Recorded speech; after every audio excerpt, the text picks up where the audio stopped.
Good morning बच्चों। हम पिछली कक्षा में सुमेर की राजनीतिक व्यवस्था के बारे में पढ़ रहे थे। उसमें हमने जाना कि सुमेर का शासन व्यवस्था सबसे पहले पुरोहितों के द्वारा संभाली गई, क्योंकि सुमेरवासी थे वो बहुत ही धार्मिक व्यक्ति थे और उनका मानना था कि जो समाज में जितनी भी संपत्ति है, जितना भी समाज है वो किसका है? देवताओं का है।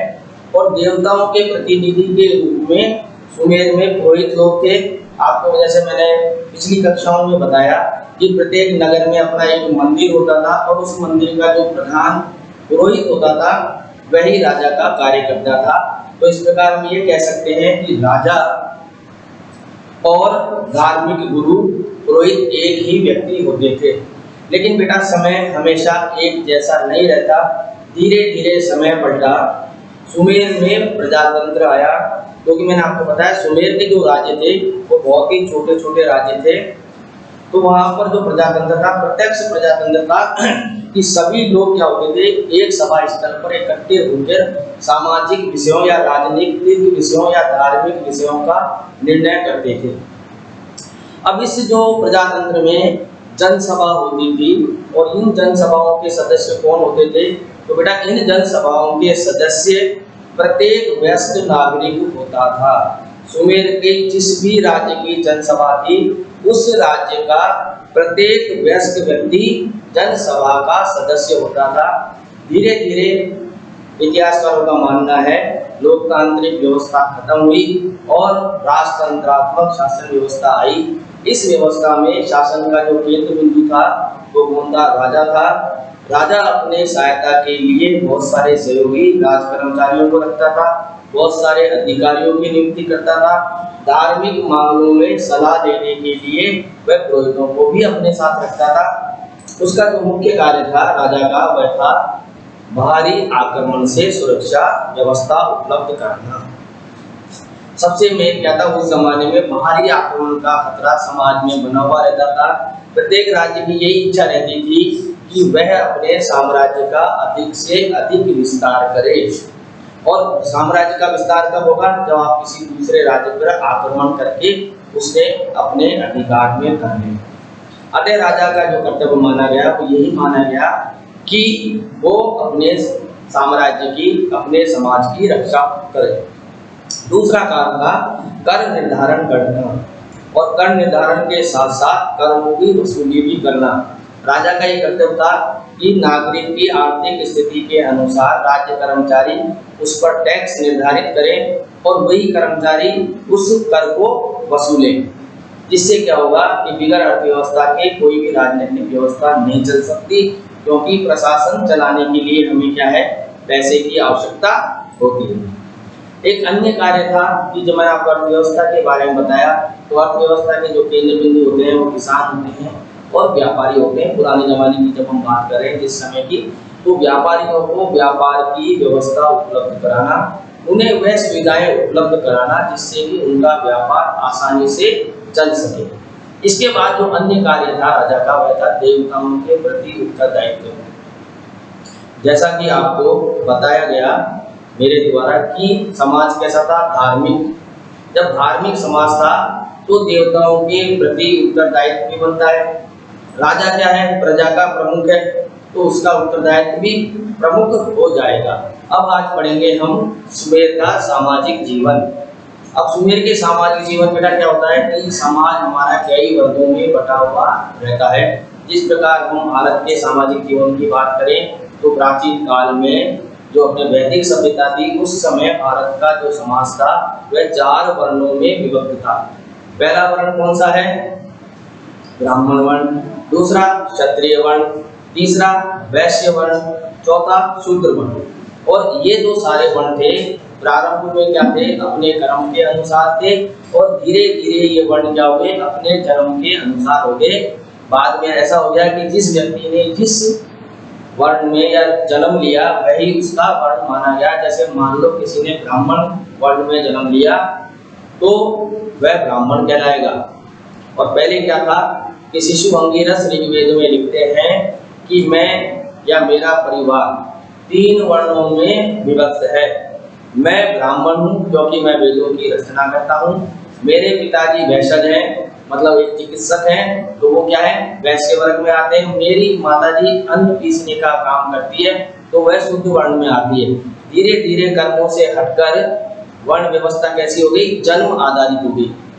अब हम पढ़ेंगे सुमेर का सामाजिक जीवन, कि सुमेर में सामाजिक जीवन कैसा था। तो बेटा मैं आपको बता दूं कि पाश्चात्य जो जगत है या जिसे हम पश्चिमी जगत बोलते हैं, वहां पर हमेशा करीब करीब 3 वर्ण होते हैं, जिनको आप उच्च वर्ग, मध्यम वर्ग या निम्न वर्ग के रूप में जानते हैं।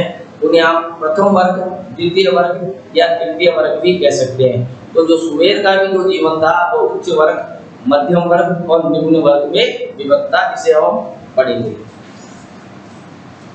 तो सुमेर का सामाजिक जीवन, समाज 3 वर्गों में विभक्त था। पहला वर्ग जिसे आप प्रथम वर्ग या उच्च वर्ग कहते हैं, इसके अंतर्गत राजा व राज परिवार के लोग व उच्च पदाधिकारी, जिन्हें आप कुलीन बोलते हैं, आते थे। ठीक है। दूसरा वर्ग है आपका मध्यम वर्ग या द्वितीय वर्ग। इसमें कौन आता था बेटा, इसमें आते थे आपके स्वतंत्र नागरिक,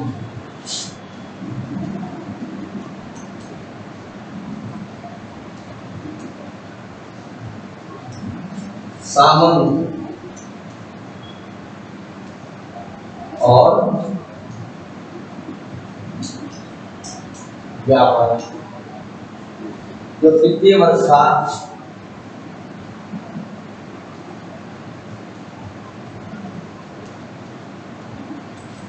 इसे आप मध्यम वर्ग भी कह सकते हैं। जो द्वितीय वर्ग था इसे आप निम्न वर्ग कह सकते हैं।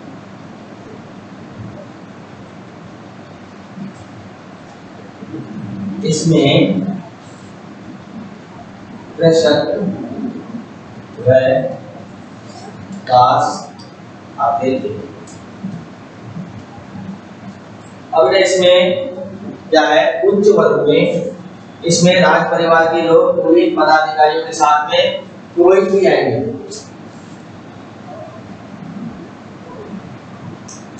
पुरोहित व उच्च पदाधिकारी। ठीक है। तो उच्च वर्ग में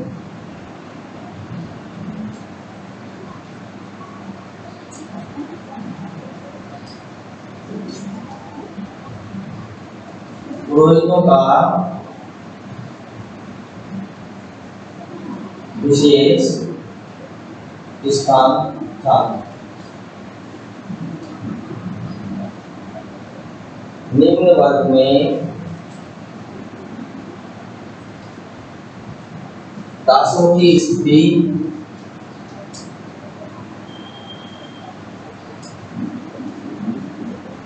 शोचनीय या दयनीय थी। इसे आप बता लीजिए, तो इसके बारे में आपको समझाना।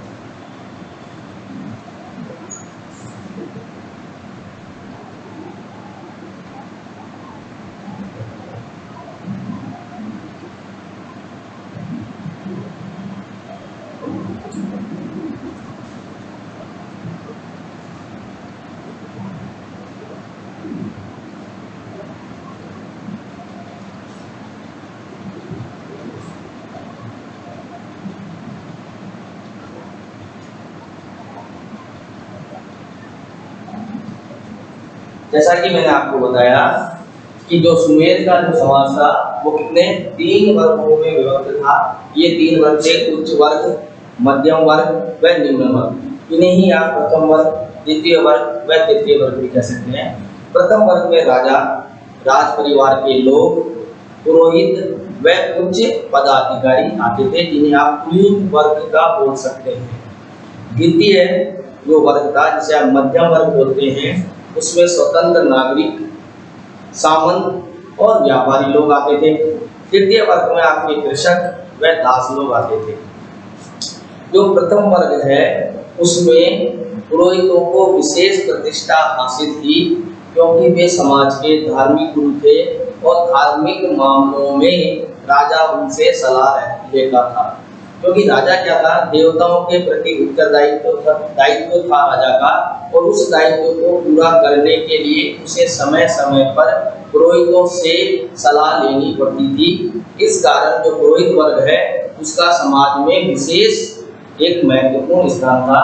और जो निम्न वर्ग है उसमें जो दास है उनकी जो स्थिति थी बहुत ही ज्यादा दयनीय व सोचनीय थी।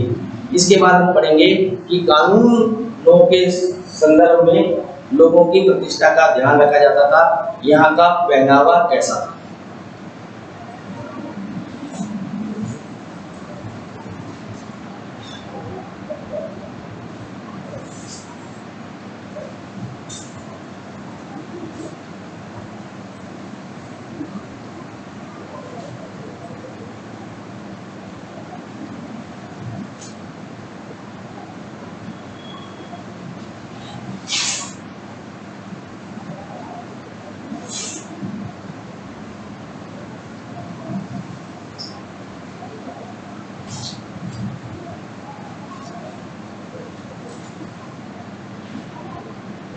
समाज है बेटा, तो समाज में क्या है, सभी तरह के लोग रहते हैं। कुछ शांतिवादी होते हैं और कुछ झगड़ालू होते हैं। अगर मान लो समाज में झगड़ा है तो क्या होगा, झगड़े के निपटारे के लिए हम कहाँ जाएंगे, न्यायालय में जाएंगे। और ये झगड़ा, फसाद, दंगा, ये सब क्या है, हमारे सामाजिक जीवन का एक पहलू है।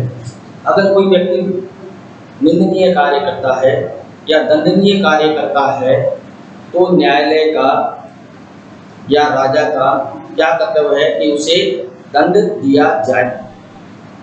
लेकिन आज के जमाने में क्या है बेटा कि दंड या कानून के समक्ष सभी नागरिक एक समान हैं। जब कोई व्यक्ति अपराध करता है तो आज के समय में न्यायालय ये नहीं देखता कि इस व्यक्ति की प्रतिष्ठा कैसी है, इसका पद कैसा है या समाज में इसका स्थान कैसा है। उसे उसी प्रकार का दंड दिया जाता है जिस प्रकार का दंडनीय कार्य उसने किया हो। लेकिन प्राचीन सुमेर में जो दंड व्यवस्था थी वो इस प्रकार की नहीं थी। दंड देते समय व्यक्ति के पद व प्रतिष्ठा का भी ध्यान रखा जाता था। तो यहाँ है दंड निर्धारित करते समय व्यक्ति के वर्ग व उसकी प्रतिष्ठा के अनुरूप दंड का निर्धारण होता। ठीक है, इसके बाद हम पढ़ेंगे कि वो किस प्रकार के कपड़े पहनते थे। तो आप इसे एक बार डाल लीजिए, फिर मैं आपको ये बता दूं।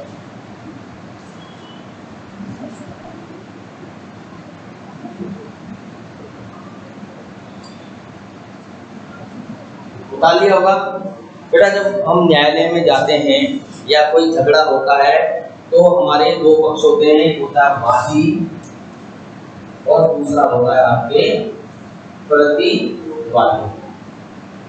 ठीक है, ये वो पक्ष होते हैं जो झगड़े में दो पक्ष होते हैं। कभी भी झगड़ा एक पक्षीय नहीं होता, कोई झगड़ा करने वाला और एक झगड़ा सहने वाला वर्ग। ठीक है ना। जब ये दोनों वर्ग अपनी अपनी शिकायत लेके न्यायालय में जाते हैं तो उस जमाने में न्यायालय के जो न्यायाधीश थे, जो मैंने आपको बताया था, धार्मिक न्यायालय में न्यायाधीश कौन थे, पुरोहित लोग थे। और राजकीय न्यायालय में न्यायाधीशों के साथ में अंतिम जो न्याय करता था वो होता था राजा। तो न्याय करते समय व्यक्ति के वर्ग व प्रतिष्ठा का भी ध्यान रखा जाता था। शायद संभवतः उच्च वर्ग के लोगों को कम दंड दिया जाता था और निम्न वर्ग के लोगों को ज्यादा दंड दिया जाता था। ठीक है।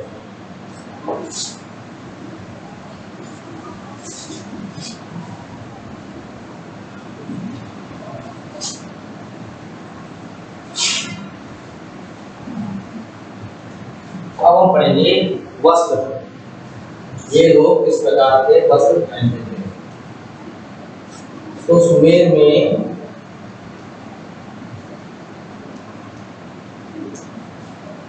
पुरुष प्राय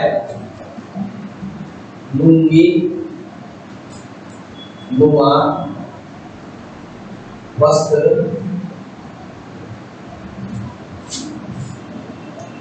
पहनते थे। उनका ऊपरी सिरा या ऊपरी शरीर खुला ही रहता था। ये तो है पुरुषों का वस्त्र। स्त्रियां बाएं कंधे के नीचे या बाएं कंधे से नीचे तक की पोशाक पहनती थी। प्रारंभ में भेड़ की खाल से बनी पोशाकें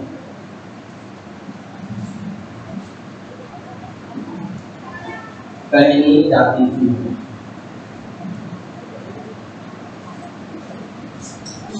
कालांतर में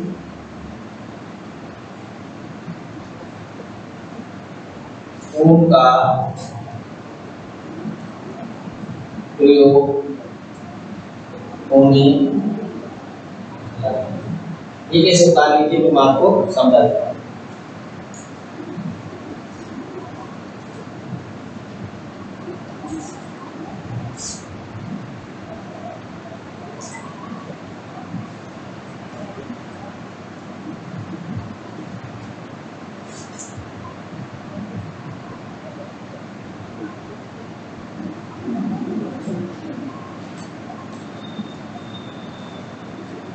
ठीक है। आपने जब आप अपनी किताब देखते होंगे या कोई आप YouTube पे या कहीं भी विकिपीडिया में जब आप सुमेरियन सभ्यता के बारे में खोज करते हैं तो आप ये देखते हैं कि जो मुखड़े या जो पुरुषों की आकृतियां हैं वो ऊपर से शरीर में खुली हुई रहती हैं। तो इसका मतलब क्या है कि वो अपने ऊपरी भाग पर कोई भी कपड़ा नहीं पहनते थे। पुरुष जो समाज है वो प्राय लुंगी का प्रयोग करता था। लुंगी प्राय एक तरह की धोती होती है जिसमें सीधी पैरों के नीचे बांध ली जाती है, यानी नीचे अंग को ढकने के काम में आती है। तो इससे ये साफ जाहिर हो गया कि पुरुष लोग अपने जो निचला हिस्सा था उसको ढकते थे और उनके जो शरीर का ऊपर का हिस्सा था वो हमेशा खुला ही रहता था। स्त्री जो थी बाएं कंधे से, यहाँ से बाएं कंधे से निकालकर एक पोशाक पहनती थी और वह जो पोशाक थी पहले भेड़ की खाल से बनी होती थी या भेड़ की खाल की पोशाक पहनी जाती थी और बाद में इन्होंने क्या किया, ऊन का आविष्कार कर लिया। भेड़ के बालों से इन्होंने ऊन बनाई और बाद में उसका कपड़ा बुनकर या ऊनी कपड़ा बुनकर उसकी पोशाक क्या है प्रयोग में आने लगी। तो ये हो गया आपकी पोशाक। अब हम देखेंगे कि सुमेर में स्त्रियों की दशा कैसी थी, क्योंकि किसी भी राज्य में हम ये देखते हैं कि आधा, जैसे चीनी कहावत है कि आधा आकाश महिलाएं संभालती हैं। तो इसका मतलब क्या है, अगर किसी समाज को अगर प्रगतिशील होना है तो वहां पर महिलाओं की स्थिति भी होनी चाहिए अच्छी। जैसा कि हम प्राय देखते आते हैं कि समाजों में महिलाओं की स्थिति अच्छी नहीं थी, लेकिन हम जब सुमेर में देखेंगे तो आपको मालूम चलेगा कि महिलाओं की स्थिति बहुत ज़्यादा अच्छी थी, जिसके बारे में हम पढ़ें।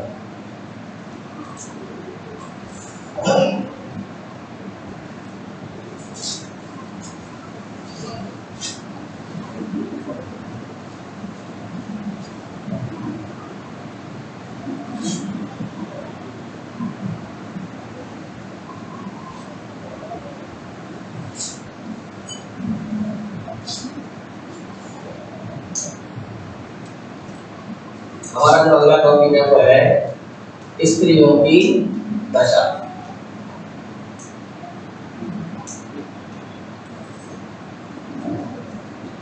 तो सुमेर में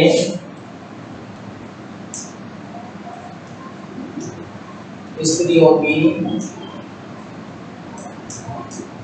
दशा बहुत अच्छी थी।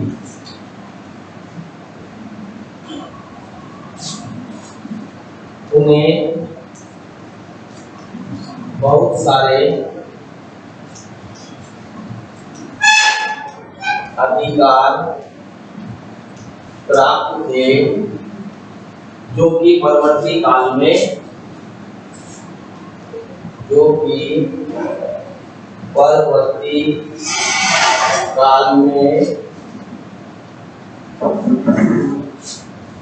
उन्हें कभी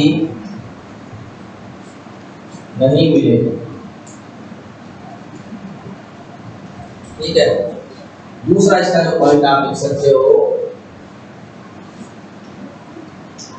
विवाह प्रथा प्रचलन में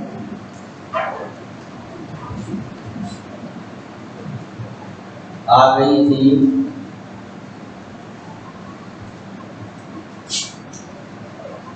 विवाह के कुछ नियम थे,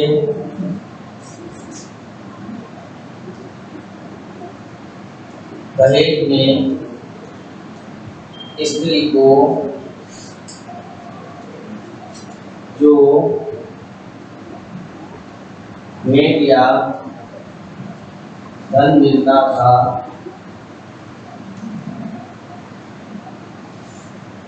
उस पर उसका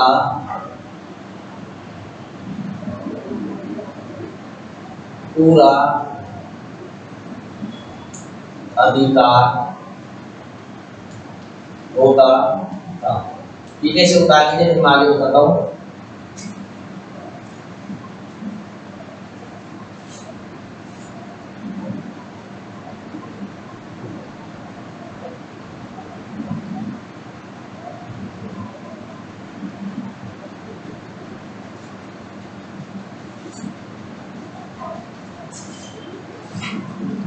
देखिए बेटा, सुमेर में जो स्त्रियां थी उनकी दशा बहुत ही अच्छी थी। उन्हें बहुत सारे अधिकार प्राप्त थे। तो परवर्ती का मतलब है बाद के काल में भी उन्हें बहुत समय तक नहीं मिले।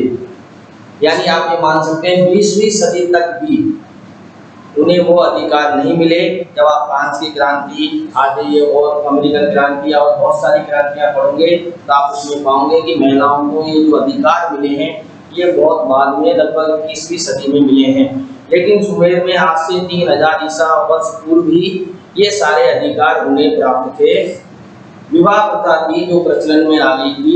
विवाह के कुछ नियम थे और विवाह के अंतर्गत आप जानते हो जब शादी होती है तो जो वधु पक्ष होता है वह अपनी पुत्री को कुछ भेंट स्वरूप धन और वस्तुएं देता है। उस धन के ऊपर उस स्त्री का पूरा अधिकार होता है।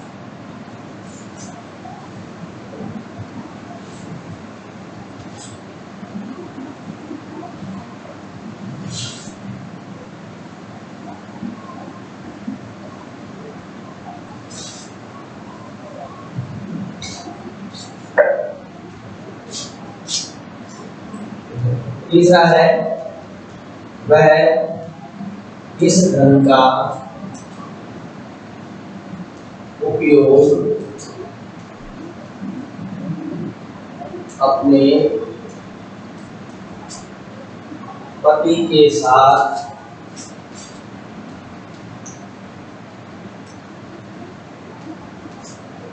संयुक्त रूप से करती थी, लेकिन वह इस धन की वसीयत अपनी इच्छा के अनुरूप कर सकती थी।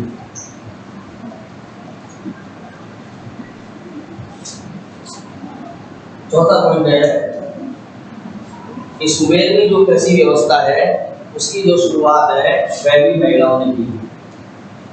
सुमेर में कृषि का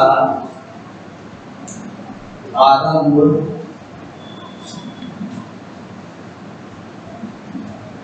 महिलाओं के द्वारा किया गया।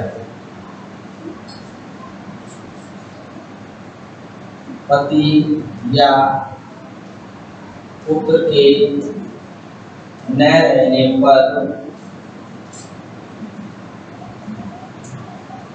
महिलाएं स्वतंत्र रूप से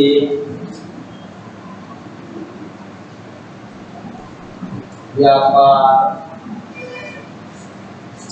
व जमींदारी संभालती।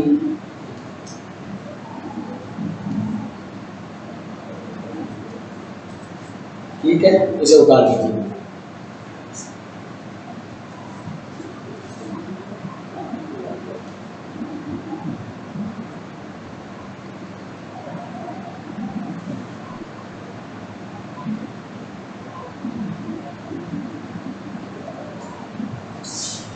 ठीक है, इसमें कि जो स्त्रियों को जो धन मिलता था उसे हम स्त्री धन बोलते हैं। वह इस धन का उपयोग अपने पति के साथ संयुक्त रूप से करती है। जैसा कि आप देखते हैं कि आज के समाज में भी ये सारी चीजें प्रचलन में है कि अगर किसी व्यक्ति की शादी होती है उसे वह दहेज में जो सामान मिलता है तो पति पत्नी संयुक्त रूप से उसका उपयोग करते हैं। लेकिन वह इस धन को वसीयत का मतलब क्या होता है, वह इस धन का खर्च करना या किसी को देना चाहे तो वह अपनी इच्छा के अनुरूप किसी को भी दे सकती थी। उस पर पति का कोई हस्तक्षेप नहीं होता था या परिवार का कोई हस्तक्षेप नहीं होता था। वह इस धन को अपनी मर्जी के अनुरूप खर्च कर सकती थी या किसी को दे सकती थी। प्राय ऐसे धन को स्त्रियां अपनी बेटी को ही देती हैं। ऐसा भी माना जाता है कि सुमेर में जो कृषि व्यवस्था है उसका जो प्रारंभ है इन्हीं महिलाओं के द्वारा किया गया। ये वह महिलाएं थी, अगर इनके पति या पुत्र न होने की स्थिति में ये लोग अपना व्यापार व जमींदारी भी संभालती थी। कई महिलाएं तो अपने पति के रहते हुए भी स्वतंत्र व्यापार करती थी।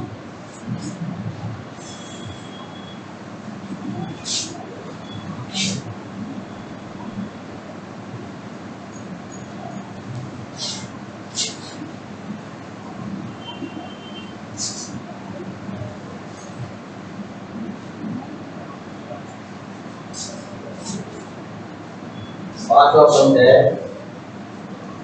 कई महिलाएं पति के सामने ही स्वतंत्र रूप से व्यापार करती। ठीक है, अब यहाँ पर कुछ ऐसी चीजें हैं जो ये बताएंगे आपको कि मैंने इतना समझाया कि इतने सारे अधिकार दिए गए थे, लेकिन अब जो हम बात करेंगे छठे सातवें आठवें पॉइंट में ये जो बताएगा कि महिलाओं की स्थिति इतनी अच्छी होने के बावजूद भी पुरुषों की स्थिति श्रेष्ठ थी। ठीक है ना। उस समाज में महिलाओं को इतने सारे अधिकार दिए गए, उसके बावजूद भी पुरुष समाज में प्रधान था। वो जो मैं आगे जो पॉइंट बता रहा हूँ उससे ये सारी बातें साबित होंगी। छठा पॉइंट है विशेष परिस्थिति में। ये विशेष परिस्थिति क्या है? कर्ज चुकाने के लिए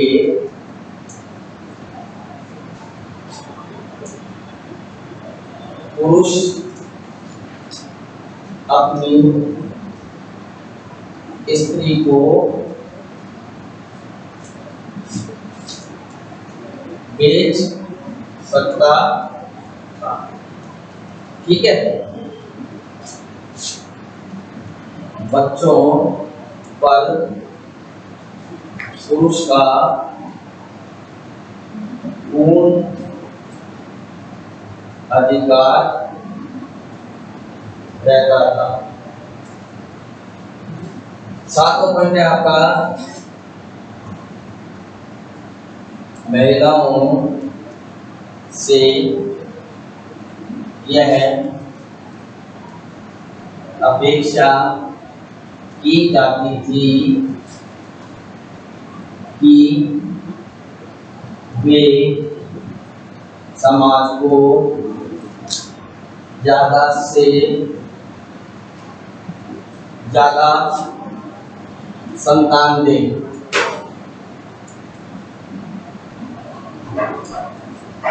अगर कोई महिला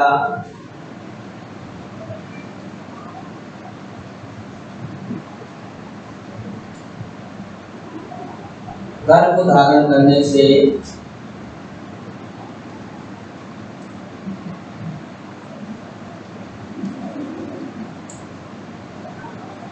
मना करे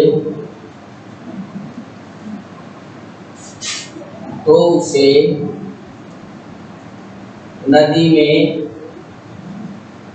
डुबोकर मार दिया जाता था।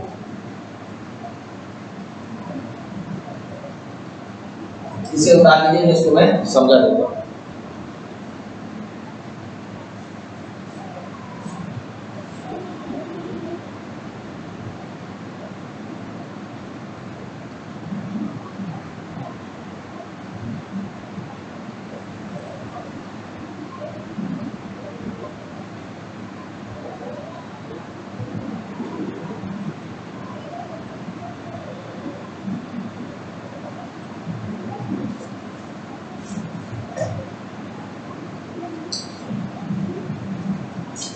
ठीक है, हम इसमें पढ़ने पांचवा जो पॉइंट है कि कई महिलाएं अपने पति के सामने भी स्वतंत्र रूप से व्यापार करती थी। विशेष परिस्थिति में, विशेष परिस्थिति क्या है? कर्ज चुकाने की या न चुकाने के बाद अगर पुरुष को अपना कर्ज चुकाना है तो क्या करता था? अपनी स्त्री को, ऋणदाता को बेच देता था और इस बात का उसे पूरा अधिकार था। अपने बच्चों पर भी पुरुष का पूरा अधिकार था।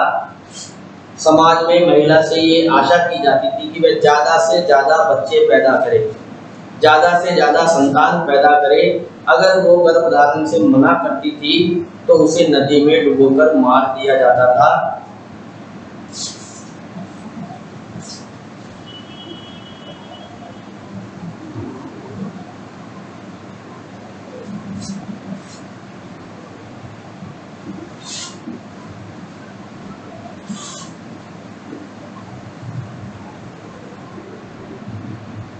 सातवां पॉइंट है आपका स्त्री के बांझ होने पर पुरुष दूसरी शादी कर सकता था। आठवां पॉइंट है आपके नैतिकता के दोहरे मापदंड थे।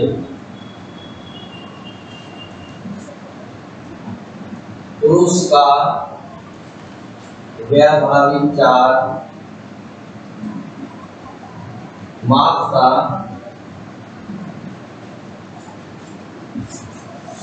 और स्त्री अगर इस प्रकार के कार्य में लिप्त होती थी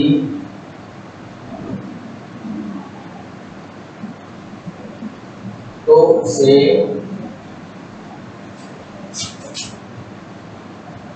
मृत्यु दंड दिया जाता था। इसे आप उतार लीजिए, फिर अपन आगे करेंगे।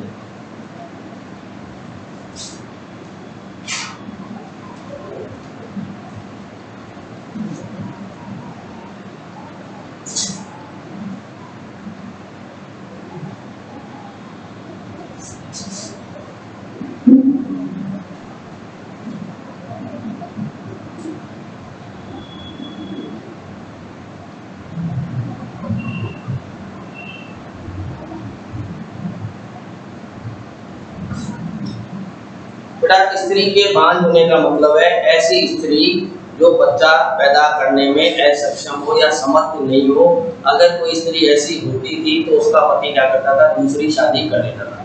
नैतिकता के भी मापदंड दोहरे थे। व्यभिचार में अगर पुरुष लिप्त पाया जाता था तो उसे माफ कर दिया जाता था। अगर इस प्रकार के कर्म में कोई महिला पाई जाती थी तो उसे क्या दिया जाता था, मृत्यु दंड दिया जाता था।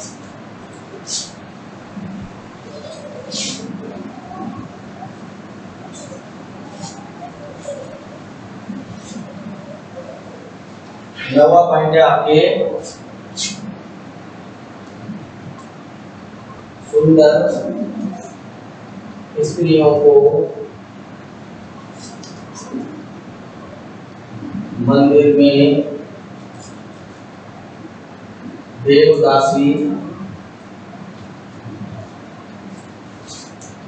बना लिया जाता था। लेकिन वहां के समाज में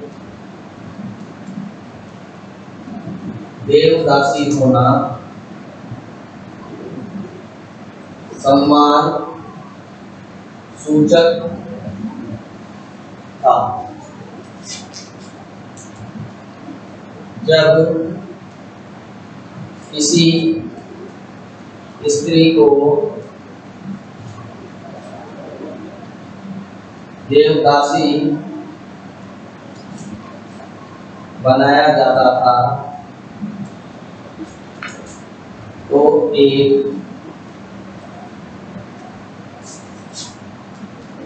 बड़े उत्सव का आयोजन किया जाता था।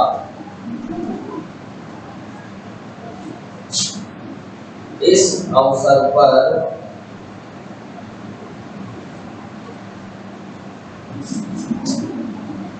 देवदासी का पिता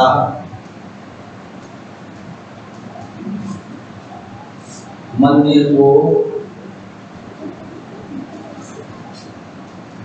बहुत सारा धन भेंट देता था। ठीक है, आप बता दीजिए, फिर आगे करेंगे।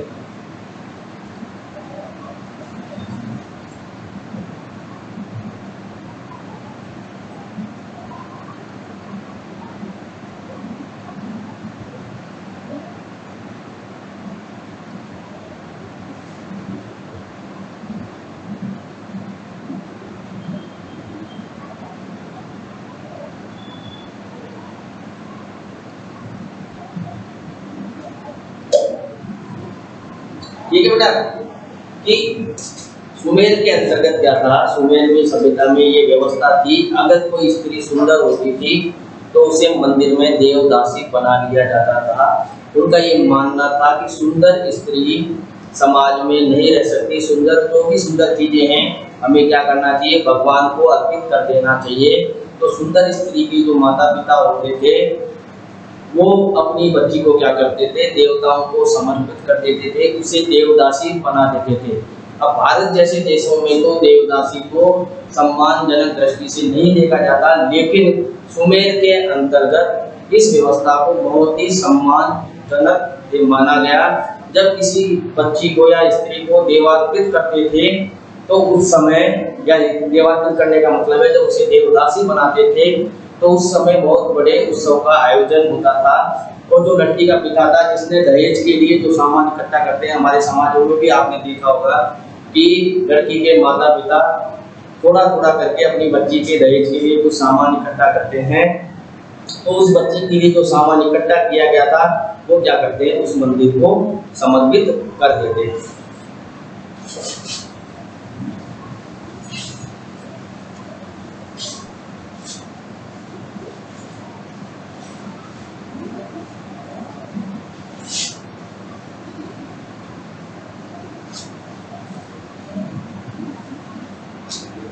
अब इसमें अंतिम जो हम करेंगे वो रहेगा कि उच्च वर्ग की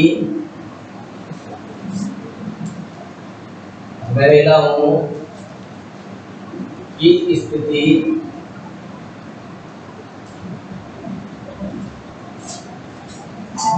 निम्न वर्ग की महिलाओं की तुलना में अच्छी थी। वे हमेशा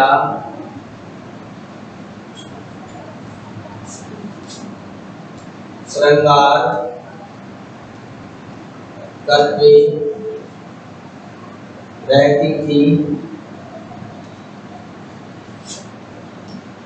उनका जीवन विलासिता पूर्ण था। ये स्त्रियां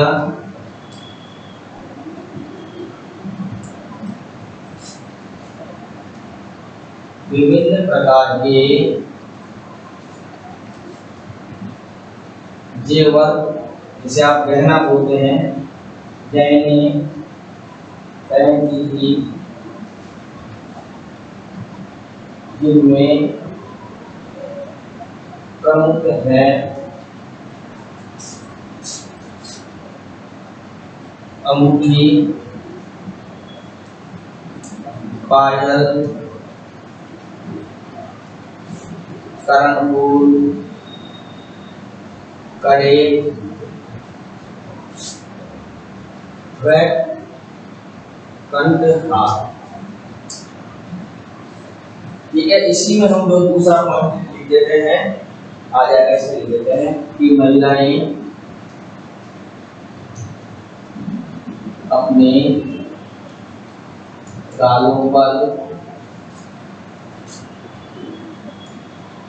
लाली लगाती थी।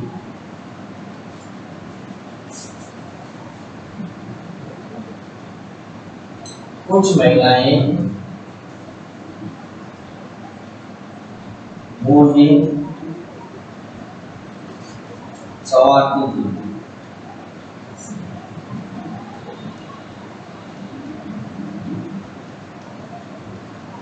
ये होगी बेटा स्त्रियों की दशा। आप इसे उतार लीजिए, फिर मैं आपको समझा देता हूँ।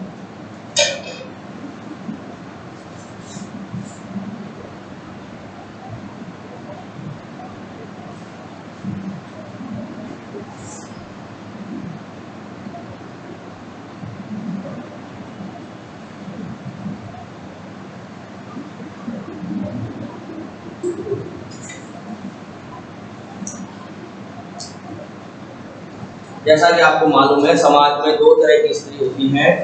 एक होती है निम्न वर्ग की स्त्रियां और एक होती है उच्च वर्ग की स्त्रियां। जो बेटा निम्न वर्ग की स्त्रियां थी उन्हें बहुत कठोर परिश्रम करना पड़ता था, और उनकी तुलना में जो उच्च वर्ग की महिलाएं थी उनका जीवन श्रेष्ठ था, अच्छा था। वे हमेशा क्या करती थी, आभूषण पहने हुए रहती थी, हमेशा श्रृंगाररत रहती थी, सज धज कर रहती थी। इन महिलाओं का जो जीवन था वो कैसा था, विलासिता के पूर्ण था। ये भरपूर मात्रा में अपने शरीर के ऊपर जेवर पहनती थी। कौन कौन से जेवर पहनती थी, पायल, कंठहार, कर्णफूल, है ना, अंगूठी, कड़े, ये सारे जेवर पहनती थी। और आप ये अचंभा करेंगे कि जो आज की महिलाएं जो सुंदरता के लिए अपने गालों पर लाली लगाती हैं, आज से 3000 वर्ष, यानी आज से मतलब आज से लगा दे तो 5000 वर्ष पूर्व, मतलब 3000 ईसा पूर्व सुमेर की महिलाएं अपने गालों पर खूबसूरत दिखने के लिए लाली का प्रयोग करती थी और भौहें संवारती थी। जो आजकल की लेडीज आईब्रो बनवाती हैं, वो भौहें संवारने की कला, ये आईब्रो बनवाने की कला आज से 5000 साल पूर्व सुमेर की महिलाओं को ज्ञात थी। ठीक है, तो बेटा आज इस प्रकार हमारा सुमेर का सामाजिक जीवन खत्म हो गया। हमने सुमेर के सामाजिक जीवन में समाज के 3 वर्ग पढ़ लिए, समाज के तीनों वर्गों का विभाजन कर लिया। उसके बाद में हमने समाज में ये देख लिया कि दंड व्यवस्था का निर्धारण करते समय व्यक्ति के पद व प्रतिष्ठा, कौन से व्यक्ति, वादी और प्रतिवादी के पद व प्रतिष्ठा का पूर्ण ध्यान रखा जाता था। फिर उसके बाद में हमने सुमेर में स्त्रियों की दशा पढ़ी और आज का ये टॉपिक हमारा यही समाप्त होता है। अगले टॉपिक में हम सुमेर वासियों की आर्थिक व्यवस्था व कला व विज्ञान को जो देन है वो पढ़ेंगे। अगर इस टॉपिक में आपको कोई भी समस्या हो तो आप मुझे फोन करके पूछ सकते हैं। धन्यवाद।